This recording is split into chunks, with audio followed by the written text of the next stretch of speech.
الفاتحة. أعوذ بالله من الشيطان الرجيم. بسم الله. الحمد لله رب العالمين الرحمن الرحيم إياك نعبد وإياك نستعين اهدنا الصراط المستقيم صراط الذين أنعمت عليهم غير المغضوب عليهم ولا الضالين.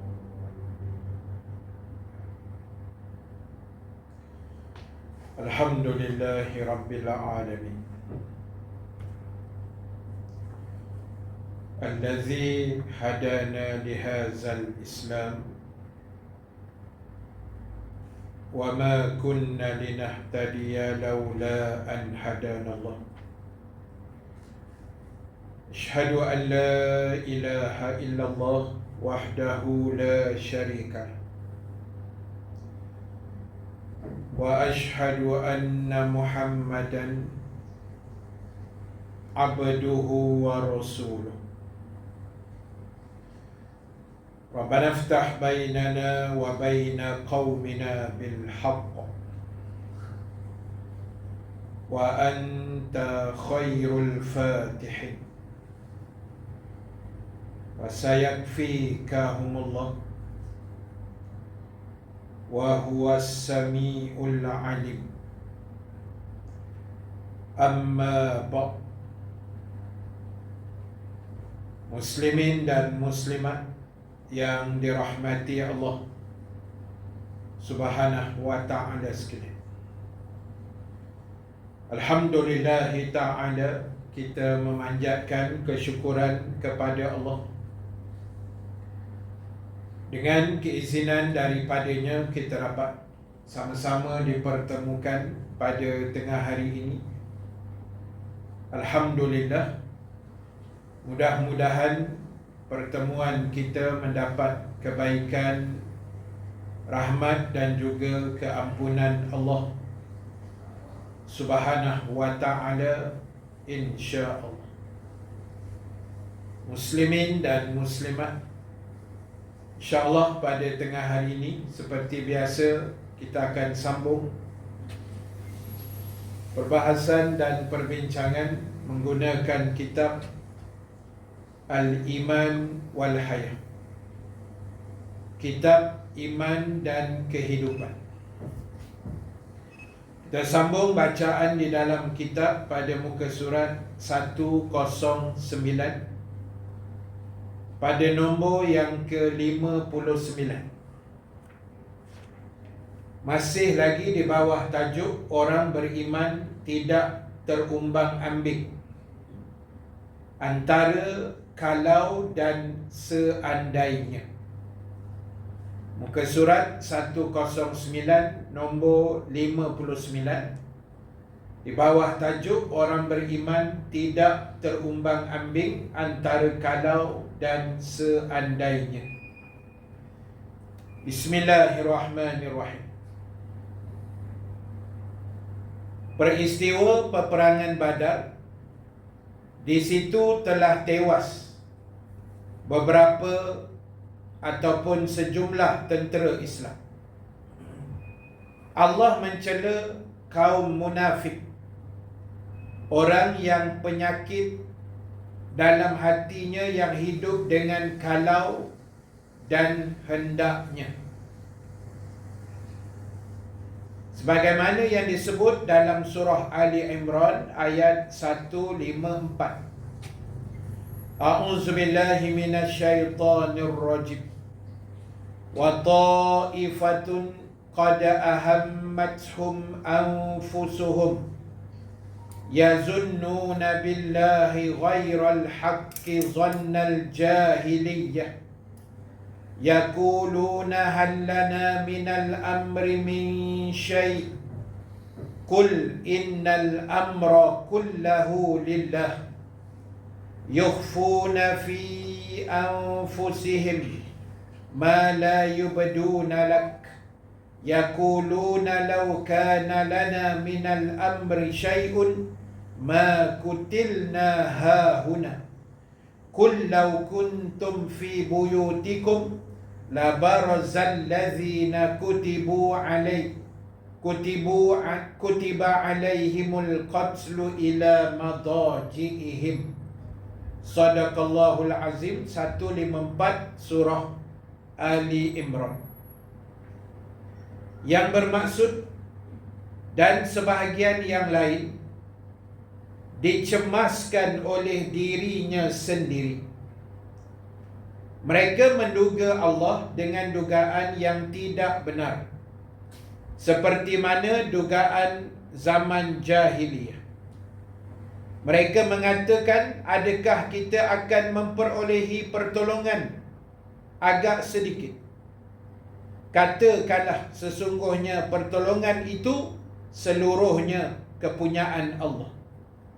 Mereka telah menyembunyikan dalam hatinya apa yang tidak mereka terangkan kepada engkau.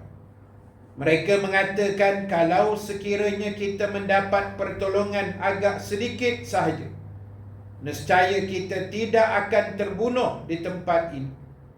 Katakanlah, kalau sekiranya kamu tinggal dalam rumahmu, nescaya orang yang sudah ditetapkan mati itu terbunuh akan pergi juga ke tempat mereka terbaring. Sadaqallahul azim. Tuan-tuan, ibu-ibu, sahabat-sahabat yang dirahmati Allah sekalian, ayat yang kita baca tadi, Ali Imran 154, yang mengisahkan tentang sikap sebahagian daripada orang-orang munafik ketika mana terjadinya peperangan Badar Al-Kubra. Bila mana kita lihat dalam perang Badar ini jumlahnya sangat-sangat sedikit, 300 lebih. Ada yang sebut 309, ada yang sebut 313 lah, yang paling masyhur pandangan ulama sirah. Jadi berlawan pula dengan 1000 lebih.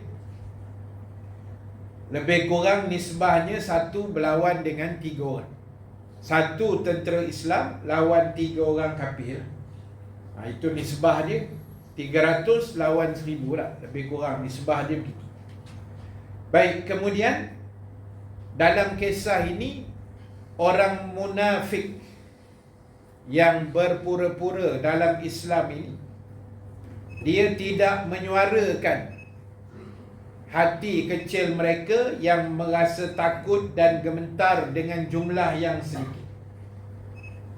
Sampai dia kata, kalau Allah tak tolong, mati kita.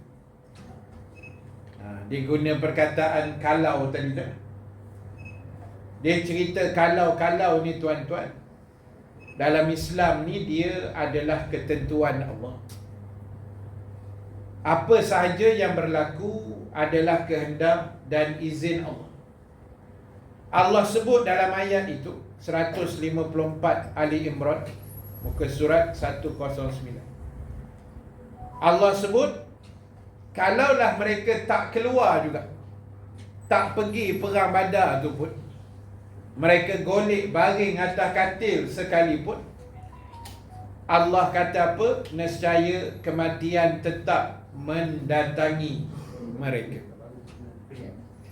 Jadi tuan-tuan, ibu-ibu, sahabat sekalian, berdasarkan ayat yang kita baca tadi, kisah yang kita selitkan tadi, kita boleh ambil sedikit pengajaran buat kita lah. Apa sahaja yang berlaku, apa sahaja yang terjadi, apa juga yang menimpa atau tidak menimpa kita, semua adalah ketentuan dan izin daripada Allah Ta'ala. Dia tak ada cerita kalau, tak ada. Kalau ni tak ada sebenarnya. Kita kata macam ni, kalau saya tak bawa laju tadi Ustaz, mesti tak accident.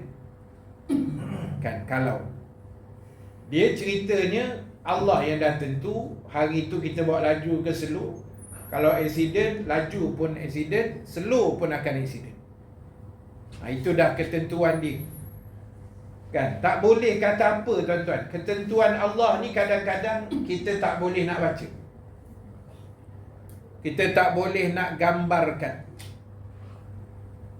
Kalau kita tengok, besok hari Khamis, genap seminggu kejadian di Elmina.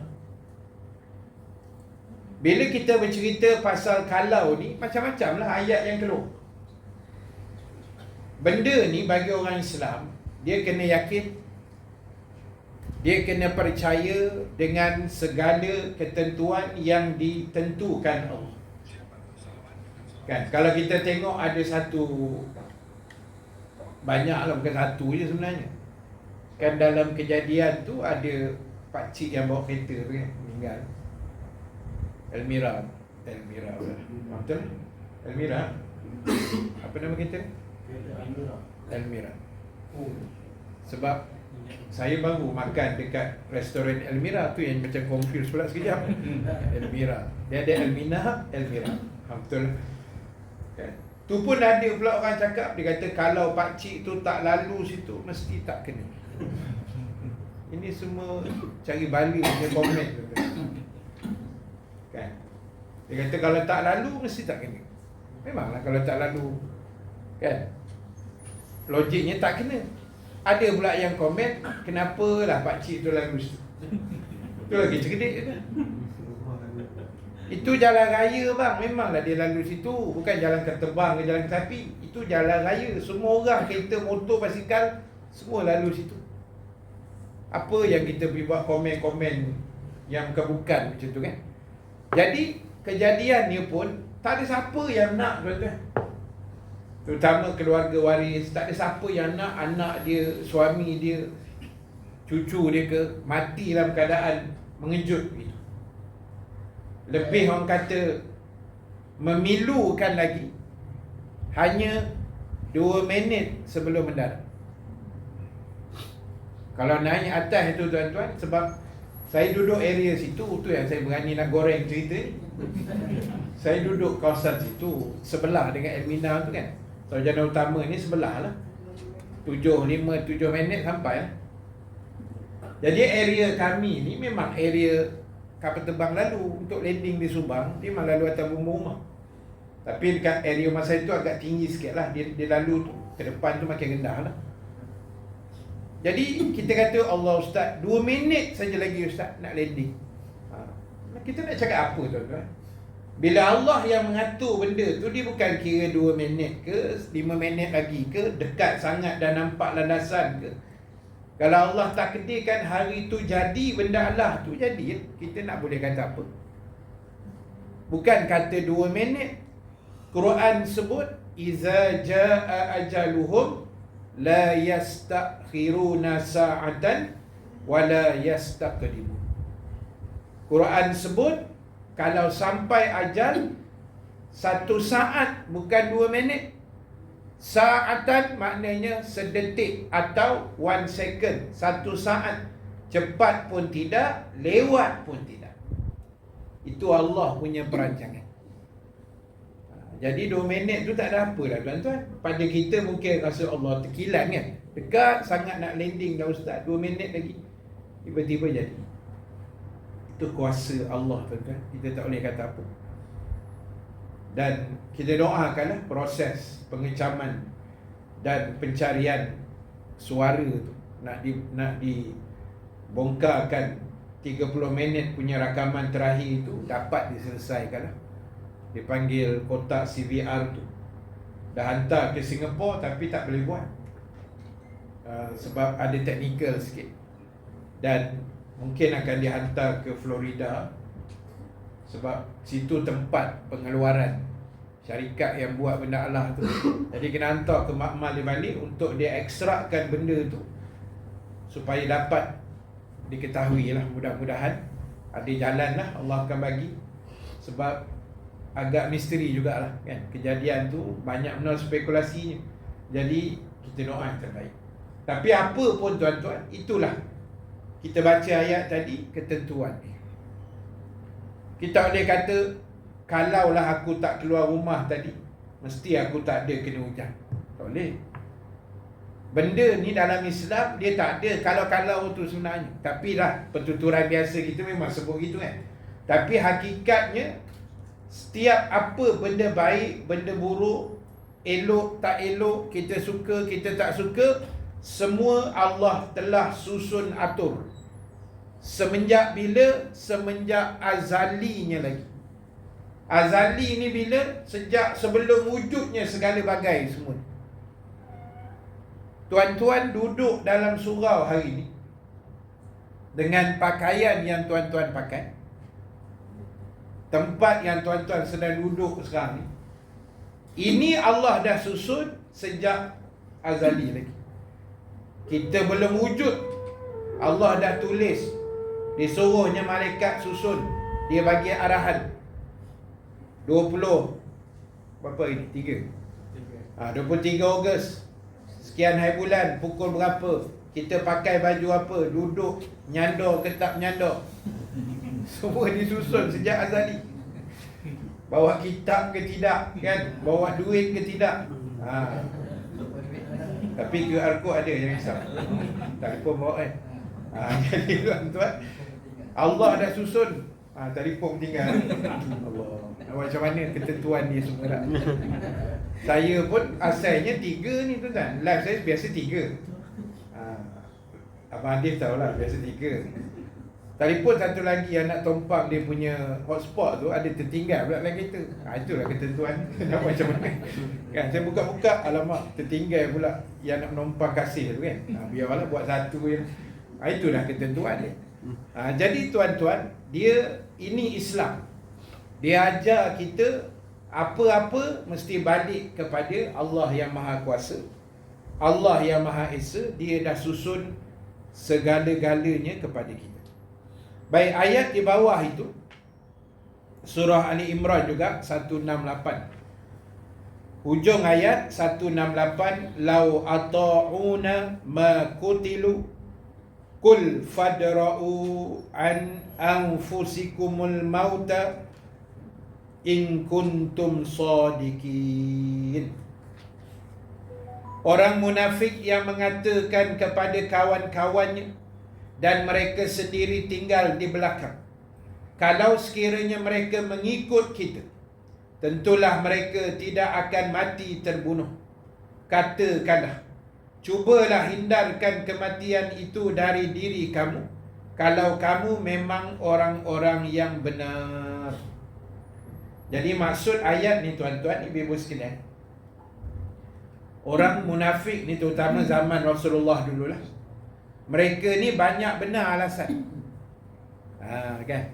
Banyak alasan. Dia kata kalau puak-puak ni tak ikut kita sekali pergi perang ni mesti tak mati. Macam tu lah. Dia punya ayat dia tu. Sebab dia meletakkan sesuatu itu hanya pada perbuatan makhluk semata-mata. Kalau kita tak pergi perang ni mesti tak mati. Dia letakkan pada perbuatan tak pergi perang. Kalau kita buat begini mesti jadi gini, kalau tak macam ni mesti macam ni. Dia menyandar pada makhluk semua, pada perbuatan. Sedangkan dia tidak letakkan hakikat sebenar tu pada Allah Ta'ala. Baik, itu di hujung ayat tu Allah kata, siapa yang boleh elak kematian? Tak ada siapa, tuan-tuan. Tu saya kata dah dalam seminggu ni, cukuplah peristiwa yang terjadi minggu lepas tu, yang menggemparkan negara kita ni, menjadi satu iktibar ataupun banyak iktibar yang kita boleh ambil daripada peristiwa itu. Antaranya, kita tak boleh lawan ketentuan ni. Ketentuan Allah ni kita tak boleh nak jangka, dan kita tak boleh nak atasi, tak boleh nak lawan. Kan? Tak boleh, tuan-tuan. Allah atur tu yang habis terbaik. Kemudian kita boleh ambil pengajaran, itulah kematian yang manusia tak mampu nak elak kalau sampai saat dan masanya. Kalau ditakdirkan dalam peristiwa itu tidak mati, tak mati. Ada yang tak mati kan? Ada. Maksud dia yang makcik umur 25 tahun, yang asal dia belakang kereta arwah Elmira. Jadi dia nampak daripada atas tu, dia nampak kapal terbang tu dah menyending turun. Dan dia dengar bunyi yang sangat kuat lah. Bunyi tu makin dekat Jadi dia pula bawa 2 budak tadika sekolah dia, nak dihantar balik. Jadi bila dia nampak, dengan spontan dia tekan. Dan niat hati dia, aku kena potong kereta putih. Jadi dia tekan minyak habis-habis, lepas sikit, jatuh, kena pakcik belakang, dia selamat. Allah takdirkan begitu untuk dia. Ada juga yang berjalan kaki tepi itu pun selamat. Kan? Jadi tak ada siapa tuan-tuan, bila sampai saat kematian tu akan datang, tak boleh elak apa cara sekalipun, mesti akan mati. Tapi kalau belum sampai masa ni, jatuh tingkat 8 tak mati, kalau belum waktu. Tapi kalau dah waktu, jatuh tangga surau, syahid terus, meninggal tuan-tuan. Tapi kalau belum masa, jatuhlah tingkat 50, 100 KLCC 88 tingkat ke apa, menara 118 belakang ni ke, tak jadi apa. Kan? Kalau belum masa. Jadi Allah cabar siapa yang boleh elak dan tangguhkan ajal tu, tak ada siapa. Kita baca kisah Namrud, Raja Namrud zaman Nabi Allah Ibrahim. Satu orang raja yang zalim, dan dia berusaha nak mengelak kematian. Takut sangat dengan mati. Sehingga riwayat sebut dia buat satu bilik, macam kita panggil bilik kebal, bilik kedap udara, bilik kebal semua, supaya pada sangkaan dia malaikat tak boleh masuk. Jadi bila malaikat tak boleh masuk, maknanya dia selamatlah dari mati. Jadi apa yang berlaku? Allah hantar nyamuk. Kalau ikut riwayat tu nyamuk lah, kan? Nyamuk tu masuk pula dalam bilik dia tu, dan masuk dalam lubang hidung Namrud. Nyamuk tu masuk dalam lubang hidung. Dia duduk antara sini, kat sini kan, tengah-tengah dalam. Dia masuk ngam-ngam, masuk dalam tu, dia duduk diam-diam. Duduk tak duduk, dia berkepak pula dalam tu. Bila berkepak ni tuan-tuan, Namrud rasa tak selesa. Dia macam pening tak pening, geli tak geli, macam tu kan. Nak korek tak boleh, lagi dia makin ke dalam. Jadi hembus-hembus tak keluar nyamuk tu. Jadi dia buat macam mana? Dia panggil tukang, macam tukang urut dia macam tu lah, dia punya orang suruhan dia. Dia suruh ketuk kepala dia. Dia punya pekerja pun kata, Alhamdulillah, ni peluang terbaik lah. Lama dah nak ketuk tak dapat. Kan?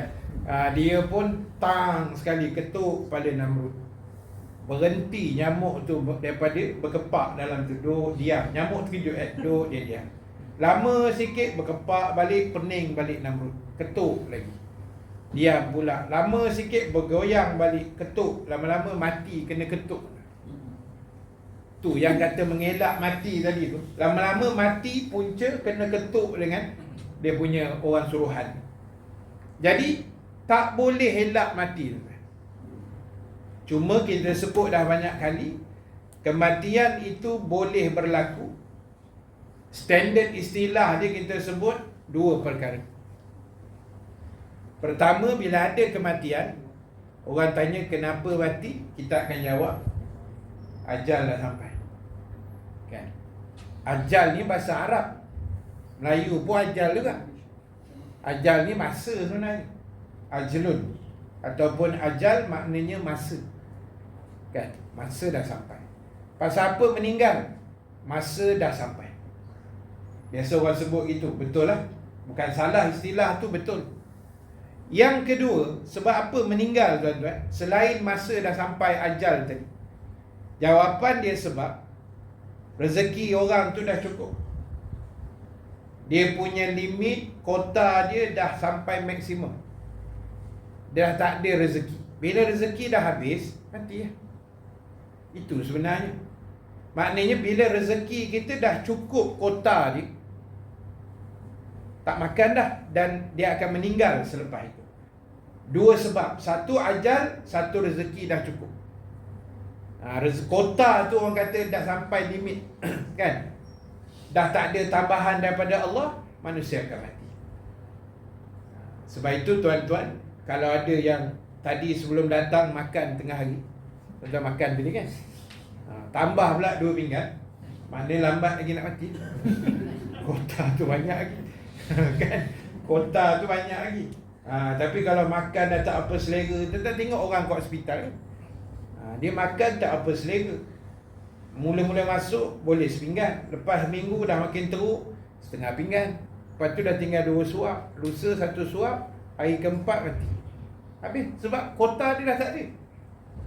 Dia itu lama ada bincang benda tu. Jadi sebab itu Allah sebut tadi, tak ada mana-mana makhluk yang boleh elak kematian. Tak ada tuan-tuan.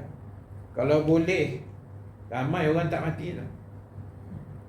Tapi ialah, kalau kita tengok sejarah, Rasulullah pun mati, Namrud pun mati, Firaun pun mati kan. Semua orang mati tuan. Kita ni kira bernasib baik sebab masih hidup. Itu je rezeki kita. Bayang tuan-tuan, orang lain semua meninggal. Mak ayah kita dah meninggal, adik-beradik kita ada yang dah meninggal, kawan sekolah rendah kita meninggal, kawan sekolah menengah meninggal, kawan universiti meninggal, kawan pejabat kita meninggal. Ramai dah kawan-kawan pejabat kita dah tak ada kan, meninggal. Macam-macam. Saya kuliah dekat MIDF belakang, lama dah kuliah tu, tapi sekarang dah tak ada kuliah pula dah. Lepas Covid dah tak ada kuliah dah. Jadi sebelum tu lah kita kuliah Zuhur kan. Jadi satu hari itu diorang buat majlis, dihimpun semua penceramah yang kuliah di situ. Ini saya share lah kot, sini boleh buat. Saja share je.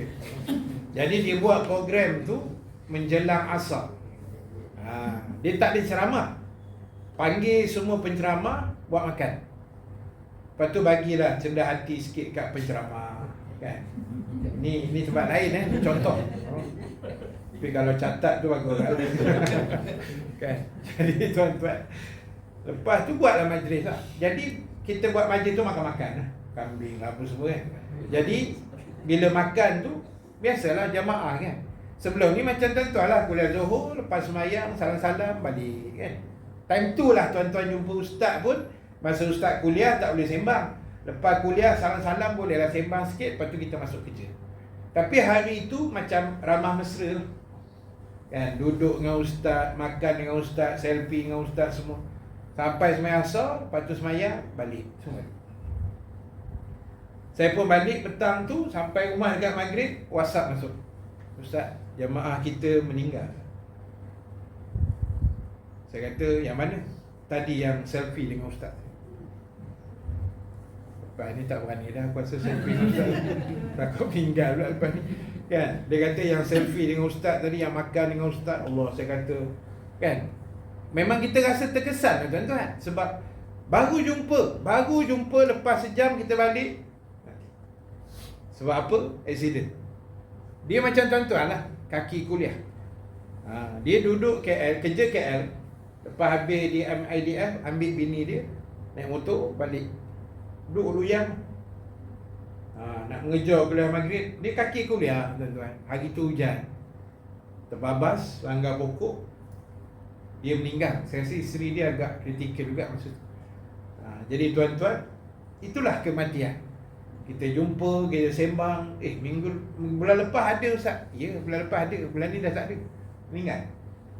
Jadi kita ni, orang masih bercerita dan kita ni masih ada tuan-tuan, masih hidup, masih sihat, masih wujud atas dunia kan. So hidup ni kita kena ingat, itulah modal pusingan kita. Kita punya modal untuk kita rolling, untuk melakukan apa juga kebaikan yang kita daya dan kita mampu nak buat. Itulah sebenarnya peluang yang kita ada selagi masih hidup. Sebab kita tak tahu pula nyawa kita bila nak habis. Bila nak pergi kita ni, kita tak pasti, tuan-tuan. Walaupun hari-hari kita tengok berita TV, sok khabar, orang ni mati, orang ni mati, orang tu mati, orang ni mati, kan? Tapi kita Alhamdulillah Allah bagi hidup. Tuan-tuan pun dah tengok ada ustaz-ustaz yang meninggal dunia. Kami pun dah tengok ramai anak murid yang dah meninggal dunia. Sebab itu kita pun tak tahu antara kita ni siapa dulu, siapa kemudian. Biasa saya jumpa anak murid dulu, ustaz kemudian, ataupun ustaz kemudian anak murid dulu. Lebih kurang macam tu lah. Macam sama pula, kan? Bagilah ustaz lambat sikit mati lah, nak ceramah banyak ni, kan? Jadi tuan-tuan, kita tak tahu antara kita siapa dulu siapa kemudian, tuan-tuan. Kita tak tahu. Tapi yang pasti sementara masih hidup ni, gunalah peluang. Buatlah baik, tuan-tuan. Kita pun dah masuk bulan Safar. Lagi sebulan lebih kita nak sambut Maulid, kan? Kita pun baru lepas hijrah. Jadi ni pun nak sambut Merdeka pula. Jadi tak apalah benda-benda tu, tapi di celah-celah itu kita gunakan peluang nyawa yang masih ada untuk kita menjadi hamba Allah yang terbaik, hamba Allah yang sentiasa berusaha untuk mendekatkan diri kita kepada Allah Subhanahu wa Ta'ala, insya-Allah. Baik, saya habiskan nombor yang ke-60. Dari keterangan yang di atas, dapatlah diambil kesimpulan bahawa sumber satu-satunya untuk memperolehi ketenangan hanyalah iman.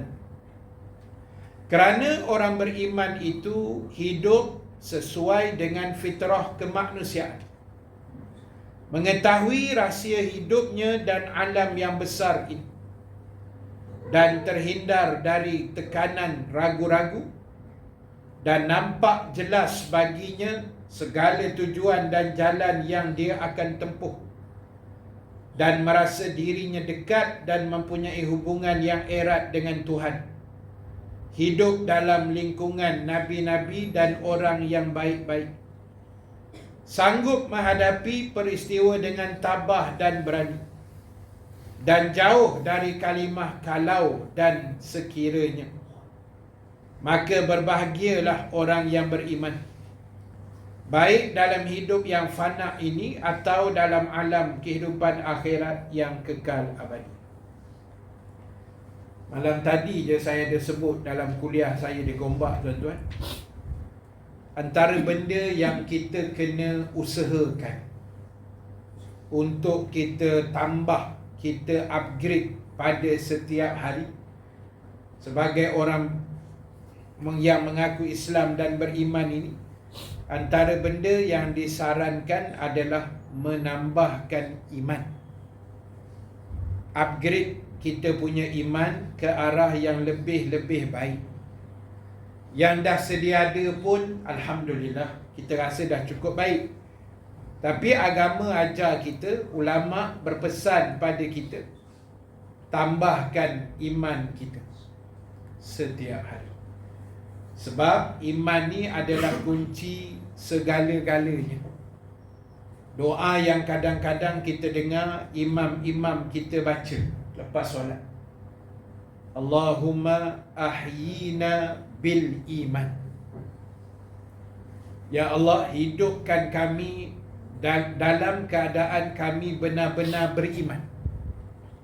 Wa amitsna bil iman. Matikan kami satu hari besok, ya Allah, dalam keadaan beriman. Wahsyurna bil iman. Bangkitkan kami di padang mahsyar besok juga dalam keadaan beriman. Wa adkhilnal jannata ma'al iman. Dan masukkan kami ke dalam syurga-Mu juga dengan iman. Dari kita hidup sampailah mati, sampailah bangkit, sampailah syurga. Semua tidak berpisah dengan iman. Jadi tolong jaga iman kita masing-masing. Jangan kita rosakkan iman kita. Sebab iman manusia ni sifat dia yanqus wa yazid. Dia boleh berkurang dan dia boleh bertambah. Iman kita ni dia tengok circle yang kita ada tadi. Kadang-kadang environment tu dia membantu menambah atau mengurangkan iman. Kalau kita tengok benda-benda yang boleh mengingat kita pada Allah, menginsafi diri, itu mungkin boleh menambah iman. Tapi bila kita berada dalam situasi yang leka, yang cuai, yang lalai, maka itu juga boleh mengurangkan iman kita. Jadi kita cuba bentuk circle yang baik, kitaran yang baik, supaya iman kita ni ada penambahbaikan. Sebab itu bila kita baca sejarah Nabi SAW, 13 tahun yang pertama selepas Nabi diangkat menjadi Rasul, ketika umur baginda 40 tahun, Nabi menjalankan dakwahnya pada masa itu 13 tahun di kota Mekah dengan memesan soal iman, soal tauhid, soal Allah yang esa, Qul huwallahu ahad, Allah yang tunggal, Allah yang satu, Allah yang tidak berbilang-bilang. Jangan syirikkan Allah, tinggalkan sembahan berhala. 13 tahun dakwah Nabi di Mekah, itu yang Nabi pusing. Nabi tanamkan iman, Nabi pasakkan akidah dalam dada sahabat baginda yang mulia. Lalu apa yang terhasil? Akhirnya Nabi berjaya melahirkan sahabatnya yang sangat kuat dari sudut jiwa mereka. Bukti kuat tu apa? Bila keluar arahan untuk hijrah, sahabat tak cakap banyak, sahabat bismillah jalan. Walaupun sehelai sepinggang, walaupun tak boleh bawa apa-apa juga keperluan, Abu Jahal, Abu Lahab tak benarkan. Mereka halang sungguh-sungguh. Dia kata kalau nak hijrah boleh selai sepinggang, apa pun tak boleh bawa. Ini bukan benda kecil tuan-tuan, tapi sebab iman tu lebih besar, mereka tak peduli dah semua benda-benda tu. Yang dikira dia nak ikut Allah dan Rasul. Jadi kita pun kena build up iman dalam dada kita, anak kita, suami kita, isteri kita, cucu kita. Sebab zaman yang kita duduk ni zaman yang memerlukan iman yang kuat. Sebab tuan-tuan, kalau kita baca kisah Dajjal, Dajjal yang akan turun satu masa besok, yang boleh lawan, ialah yang boleh berjaya dan selamat orang yang ada iman je, tuan-tuan. Sebab itu Nabi dah pesan awal dah, Dajjal ni kena ingat-ingatkan manusia, kena cerita pada orang. Setiap Nabi tuan-tuan, tiap-tiap orang Nabi, 124,000 Nabi, semua Nabi menceritakan tentang isu kisah Dajjal ini kepada umat masing-masing. Sebab terlalu bahayanya dan dahsyatnya penangan Dajjal itu. Yang boleh selamat orang yang betul-betul beriman dia besok. Lepas itu Dajjal ni bukan benda bergurau, tak boleh. Ada orang kata kalau Dajjal sampai besok Ustaz, kita terajang ramai-ramai. Tak boleh tuan. Ini bukan cerita boleh terajang gitu, dah. Yang boleh settlekan Dajjal bukan orang biasa macam kita, Nabi Isa dan Imam Mahdi. Tu panglima yang Allah hantar besok. Nabi Isa dengan Imam Mahdi, dua orang yang boleh tombangkan Dajjal. Orang biasa macam kita, Dajjal tak heran tuan-tuan. Takut manusia tu boleh terpedaya. Dia pergi tempat yang kering kontang, dia hijaukan tempat tu on the spot. Nanti orang kata apa? Uish, dia ni Tuhan kot ni. Habis. Iman tak ada, memang dia akan anggap itu Tuhan. Sebab dia boleh buat sesuatu yang seolah-olah menampakkan kuasa dia yang luar biasa daripada manusia yang lain. Jadi orang yang tak beriman ni, dia akan tengok, dia akan percaya mentah-mentah. Sebab itu Nabi dah pesan dah, jaga anak isteri kamu. Nabi kata ikat di tiang rumah, jangan lepaskan bebas. Kan? Nanti jadi macam-macam dah. Dajjal tak keluar lagi pun dah wahara dah. Isu abang Tesla pun penat nak jawab. Kita yang tak ada kena-mengena pun kena marah sekali tu. Kan? Macam-macam tuan-tuan manusia ni. Jadi sebab itulah tuan-tuan, apa pun tugas kita perkemaskan diri kita. Cubalah hadir dalam majlis-majlis ilmu macam ni. Sekurang-kurangnya ada ingatan yang boleh kita dapat. Pesanan-pesanan ringkas, ingatan-ingatan bersama. Sebab hidup manusia ni dikelilingi dengan kecuaian dan kelalaian. La tusammal insan illa bin nisyan. Orang Arab sebut dalam pepatah mereka, tidak dinamakan manusia dengan insan, dipanggil manusia itu dengan insan, melainkan kerana manusia itu cepat leka, cepat lupanya. Jadi sebab cepat leka lupa tu yang kita nak kena kerap-kerap dengar kuliah. Kalau tuan-tuan kerja sini, datanglah surau ni.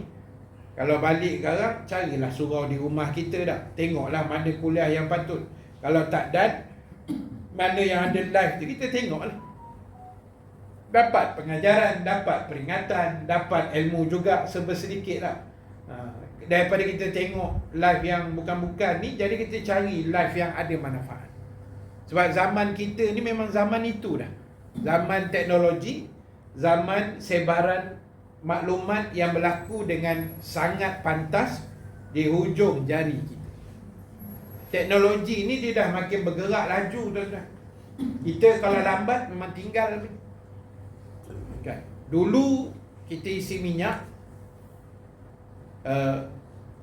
dulu-dululah 90-an ada bangla tukang isi kan. Geng-geng tu lah tukang isikan minyak kereta kita. Sekarang ni kita dah kena isi sendiri.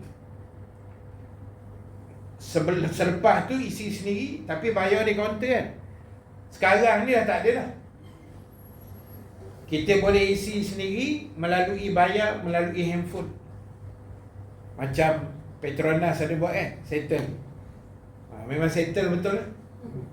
Dengan duit-duit semua dalam tu settle. Yang terbaru punya Shell pula buat. Lebih kurang sama macam Petronas. Saya pula tolong promosi Shell kan. Tak dapat bayar apa-apa kan. Saya suka share benda yang baik-baik kan. Bila saya pun lama dah tunggu Shell. Yang saya selalu isi memang Shell kan. Jadi saya pun tengok, ni dah boleh, saya pun buat. Dah install semua, dah masuk kad semua cantik, tapi belum isi lagi pasal minyak penuh kan.